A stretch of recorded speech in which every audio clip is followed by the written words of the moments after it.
이로 인해 나타난 현상들. 이런 불문율 하에 살아가는 우리 사회는 한 시절엔 괜찮았을지 모르겠지만 지금은 모두가 엄청난 소용돌이 속에서 출구가 보이지 않는 나락 속으로 떨어지고 있습니다. 몇 가지 현상들을 살펴보겠습니다. 각자도생. 금전만능, 무한경쟁, 이기주의는 필연적으로 각자도생의 삶을 도출했습니다. 개인이 알아서 살아가야만 하는 사회로 공동체나 사회적 연대의식이 실종된 막막한 사회가 되었습니다. 모두 다들 힘겨운 끝없는 경쟁적 삶 속에서 누구 하나에게도 나의 삶을, 나의 인생을 조금이라도 지지하거나 의지할 수 없는 주변의 상황이 너무도 살벌하고 삭막한 사회로 전개되면서 각자 개인은 알아서 스스로 적자 생존해 가야만 하는 각자 도생의 길을 가게 만들었습니다. 가습기 살균제 사건이나 세월호 같은 엄청난 사건이 수도 없이 많이 발생했지만 밑바탕에는 이런 삶의 기조가 깔려있다는 것을 부인할 수 없습니다. 물론 다 그렇다는 말은 절대 아닙니다. 적지 않은 분들이 타인의 불행에 동참하고 공감하고 같이 위로하는 모습을 보였습니다.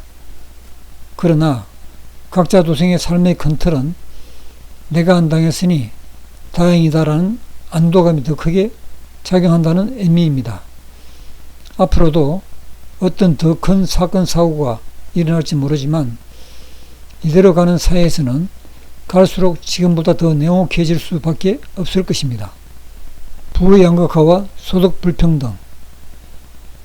자본주의의 무풍질주로 가진 자는 자본력을 바탕으로 갈수록 파이가 커져가고 그러지 못한 자의 부는 한없이 쪼그라들어가고 있습니다. 물론 자기 노력으로 정당하게 벌어들인 경우도 많지만 그 반대적인 경우도 적지 않다는 점입니다. 이로 인해 사회는 부의 불균형이 심화되고 그것이 부의 대물림으로 이어지고 신분사회화하는 현상을 나타내고 있습니다. 이 점 들어서는 임금소득 격차도 크게 불평등의 한 몫을 차지하기도 합니다. 교육의 극심한 경쟁으로 부유층 아들딸들이 보다 더 상위의 직업에 취업할 여건이 높아졌습니다. 따라서 상위 10% 대기업이나 의사, 법조인, 회계사 등 고소득직에 취업할 확률이 높아졌고 이에 따라 그러지 못한 층은 중소기업이나 비정규직들로 취업하게 되면서 소득 격차가 너무 커졌습니다. 언뜻 보기에 공평한 게임을 통해 경쟁을 한 것처럼 보이게 하고 있습니다.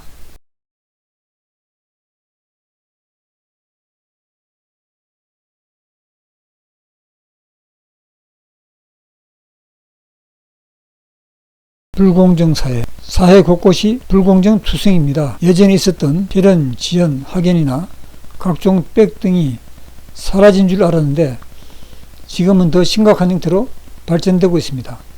스펙, 입시, 취업, 병력에 아빠, 엄마 찬성이 난무하고 이해관계 있는 집단끼리만 상생하는 짬짬이 사회에 기득권 세력이 불공정을 부추기고 특권, 반칙, 불법 비리가 판치는 사회가 되었습니다. 청년들의 암담한 미래. 무한 경쟁하에 한 단계 더 높은 차별화를 위해 가진 자들은 그들만의 이익을 위한 상위 그룹을 만들고 있습니다. 초등학교에서부터 이미 경쟁은 시작되고 조기에 해외 유학을 갔다 오는 일들은 이미 오래된 일입니다. 상위 몇 프로를 제외하고는 대기업에 취업한다는 것은 불가한 취업난을 겪고 있고 대학을 졸업하고도 비정규 자리를 마다하는 현실이 되고 있습니다. 게다가 채용 비리의 몸살도 앓고 있습니다. 공공기관의 채용 비리는 조사할 때마다 거의 공공기관 전체에서 부지기수로 쏟아집니다. 그야말로 국가감사를 받는 기관이 그러한 실정인데 더 큰 문제는 공채의 대부분을 차지하는 대기업의 경우입니다. 사적 자유 원칙이라는 명분하에 외부 감독을 받지 않고 있어서 얼마나 많은 채용 비리가 일어나는지는 의문 덩어리입니다. 단지 정경유착이 심한 우리 현실을 유추해 볼 때 적지 않을 것이라고 짐작할 따름입니다. 이런 재반 문제들로 극기야 청년들에게 헬조선이라는 신조어가 나오고 결혼, 연애, 출산을 포기하는 3포 세대에서 내 집, 꿈, 희망까지 포기하는 M포 세대, 심지어 연로족이나 한탕족도 등장한 지 꽤 오래된 것 같습니다. 저출산 사회. 이것이 저출산으로 이어져 지속 가능한 사회 자체에 크나큰 문제를 야기시키고 있습니다. 현실적으로 결혼해서 아기를 낳고 키우는 순간부터 성인이 될 때까지 부부의 한쪽 삶을 포기하다시피 해야 하는 엄청난 희생을 각오해야 되고, 자녀 성장 과정에서 양육, 보육비뿐만 아니라 교육비, 결혼비용까지 천문학적인 비용이 들어갑니다. 여기에다 내 집 마련 등 주거와 경제 불안정이 가시되어 있습니다. 다른 한편 사회가 어떻게 되든 공동체보다는 내가 우선이고 나만 살아가면 그것뿐이라는 근시안적인 이기주의가 적지 않게 작용하는 소위 미혼 골드 그룹도 있는 것 같습니다. 재벌들의 사회적 책임 일탈 행위. 재벌들이 국가 경제나 사회에 공헌한 부분도 크지만 부정적인 측면도 상당 부분 존재합니다. 특히 부를 독점하고 있는 재벌들이 축적해온 부에 비해 인력 채용을 최소화하고 협력업체를 양산하고 양육 강식과 원하청 갑질, 불공정 행위를 일삼고 있습니다. 또 노조와 타협해서 중소기업이나 비정규와의 임금격차를 심화시켜 부의 양극화를 조장하는 축이 되고 불법 대물림도 스슴치 않고 있습니다. 부동산 투기와 거주의 기본 수단인 부동산이 부당한 불로소득이나 부의 축제 원상이 되어 상대적 박탈감을 증폭시키고 있고, 미래 세대들의 근로의욕 상실감은 물론 나아가서는 금융위기 시 망국의 근원이 되고 있습니다. 사회적 지도층 몰락. 사회적 지도층은 그 사회 리더 그룹으로서 존경받고 중추적인 역할을 수행해야 할 뿐만 아니라 한 사회가 평가될 수 있는 중요한 가늠자 역할을 하는 이들이라 할 수 있습니다. 그런데 사회가 어려울수록 버팀목이 되어야 할 지도층들이 오늘날 그 자취를 감추었다고 해도 과언이 아닙니다. 오히려 그들이 자신들의 위치를 망각하고 지위나 권력 등 여건을 악용해서 탈세, 위장전입, 논문 표절 등 각종 비리, 불법 등을 자행하는 서글픈 현실이 되었습니다. 이로 인해 누구 하나 믿을 수 없는 세상이 되었다고들 합니다. 초핵가족화 사회. 지금 우리 사회의 웬만한 가정을 보면 부모, 자식이 같이 동거하는 가족은 찾아보기 쉽지 않습니다. 물론 결혼하기 전 상태를 두고 하는 말입니다. 대다수는 대학교 다닐 정도 나이가 되면 지역, 시간 등을 이유로 어떻게 하든지 따로 독립을 하려고 합니다. 언뜻 보면 다 성장했으니까 부모 곁을 떠나 독립적인 생활을 해 자립을 실현하는 것처럼 보입니다. 다 그렇다고는 하기 어렵지만 대다수는 재정적 독립은 물론 독립다운 독립을 하지 못하는 게 현실입니다. 서구 사회의 독립적 삶이 우리 사회에 스럽게 스며들어 사회적 배경이 전혀 다른 그들의 현실을 외면한 채 부모의 간섭을 안 받는 불완전한 독립이 일반화되어 있습니다. 그들 사이는 독립을 가능케 하는 여건이 되어 있는 우리와 달라도 너무 다른 사회 문화인데도 이것이 우리 사회에 부분별하게 이식되면서 주거 부분의 이중적인 지출과 사회, 경제, 환경 등 낭비적 문제뿐 아니라 가족 간의 관계도 어렵게 만드는 요인이 되고 있습니다. 이웃과의 냉소적 관계. 우리는 대다수 아파트 생활을 하고 있습니다. 아파트는 공동체 생활 모형입니다. 옛날 마을 부락 단위로 살았던 시절보다 더욱 밀접한 공동체 구조입니다. 그런데 아파트에서 우리는 이웃 간의 관계가 원활하지 않습니다. 옆에 동까지는 아니더라도 같은 라인에 살면서 엘리베이터에서 만나도 서로 인사는커녕 눈빛도 안 마주치는 경우가 허다합니다. 바로 마주보는 앞집과 인사도 잘 안하는 판구입니다. 이웃 사촌이라는 말은 옛말이 되고 있습니다. 그런데 엄연히 보면 아파트에 살면서 서로가 적지 않은 부분에서 의존관계에 놓여 있음을 알 수 있습니다.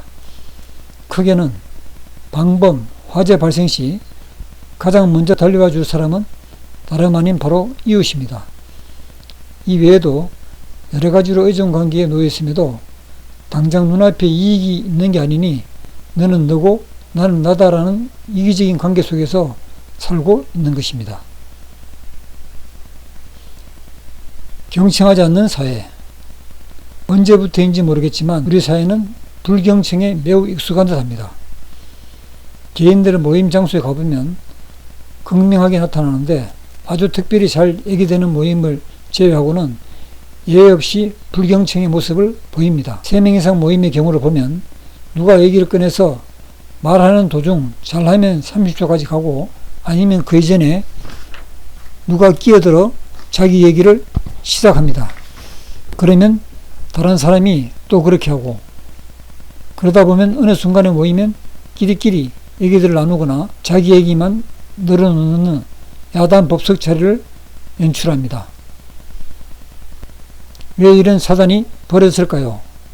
그 원천은 자본주의 사회를 겪으면서 경쟁만 추구해온 탓에 남의 이야기를 들을 여유도 시간도 없는 것입니다. 내 이야기가 우선이고 내 이야기를 속사포같이 빨리 쏟아내는 것이 경쟁에서 이기는 것이고 스스로 만족도를 높인다고 생각하는 것이라 보여집니다. 이것은 결국 불통사의 한 단면으로 이기심으로 가득 찬 모습을 표출하는 사회를 나타내는 것입니다. 문제는 이것이 잘못되었다는 생각이나 개선 의지가 전혀 없이 자연스럽다는 데 있습니다. 이해관계 있는 집단끼리만 상생. 이웃과는 냉소하지만 반대로 자기와의 삶에 직접적 관계에 있는 이들과의 관계는 적절하게 고리를 만들고 관계를 이어갑니다. give and take. 절대 일방향은 없습니다. 그러다 보니 인맥이나 사회적 네트워크도 그런 맥락에서 이어지는 측면이 크고 혈연, 지연, 학연에 얽힌 관계나 권력형 커넥션들이 판치는 불공정과 아는 사람이나 빽 줄 없으면 아무것도 하기 어려운 살기 힘든 기형적인 나라가 되고 있는 것입니다. 이웃과는 가깝게 지인들과는 더 가깝게 지내는 모습이 가장 기본적인 사회 모습이어야 되는데 그렇지 못하기 때문에 점점 이해타산적인 관계가 되어가는 사회입니다. 삶의 질, 행복지수 밑바닥. 우리가 살아가는 최상의 목표, 종착점은 행복해지려고 하는 데 있는 것입니다. 그런데 국민소득 3만 불 시대에 소위 경제대국의 반열에 들어갔다고 하지만 OECD 국가 중 우리의 행복지수가 밑바닥이고 자살률 1위 국가라는 오명을 쓰고 있습니다. 결국 지금 우리는 무엇을 위해 살고 있는지를 되묻지 않을 수 없는 상황입니다. 오로지 무한경쟁, 금전만능, 이기주의 그 자체가 삶의 목적, 목표가 되어 있는 본말이 전도된 사회를 살아가고 있는 것입니다. 답은 다 아는 것 같은데 군중이 그렇게 몰려가니 어쩌지 못하고 같이 휩쓸려가는 측면도 있지 않나 하는 생각도 듭니다. 세대 간 갈등. 세대 간 갈등은 사실 아주 오래전부터 내려온 것이라 할 수 있습니다. 젊은 시절에는 부모들이나 어른들의 말이 거의 잔소리에 가까우니 듣는 게 달갑지가 않았던 게 현실입니다. 지금은 그런 상황이 아주 악화가 되어 서로가 심하게 상처를 받는 경우도 많아서 부모 자식지간에 대화도 하지 않는 가족이 허다하다고 합니다. 지금 사회는 경제대국이라 하나 상대적으로 경제적으로든 사회적으로든 너무 어려워져 있습니다. 그런데 어른들은 옛날식으로 생각해서 그것도 하나 해결 못하나 하는 핀잔을 쓰듬지 않고 있고 자녀들은 그들대로 세상을 헤쳐나가는 게 만만치 않아서 많은 어려움을 겪고 있는 데다가 늘상 쫓기고 불안스러운 상태를 살고 있어 어른들의 잔소리는 짜증을 유발하는 것입니다. 가뜩이나 이해가 되기 어려운 관계인데 생각의 방향이 전혀 다르다 보니 적지 않은 파괴됨이 일어나고 극기하는 어른들은 종족이 다른 인류를 부른 듯하다고 볼멘 소리를 내고 자식들은 꼰대라고 비아냥거립니다. 게다가 인터넷 발달로 어른들의 역할이 축소되다 보니까 크게 의존할 일도 없어져 버렸습니다. 오히려 어른들이 인터넷 때문에 자녀들의 신세를 지혜할 판국입니다. 이런 원만한 관계가 형성되지 못하는 근본적인 원인에 도사리고 있는 요소들, 또한 금전 만능, 무한 경쟁 등 자본주의 그늘이 아닐 수 없습니다. 무언가를 위해 바쁘다라는 말을 입에 달고 달려가기만 해야 하는 우리 모두에게 세대 간의 갈등은 심화되고 있는 듯 합니다.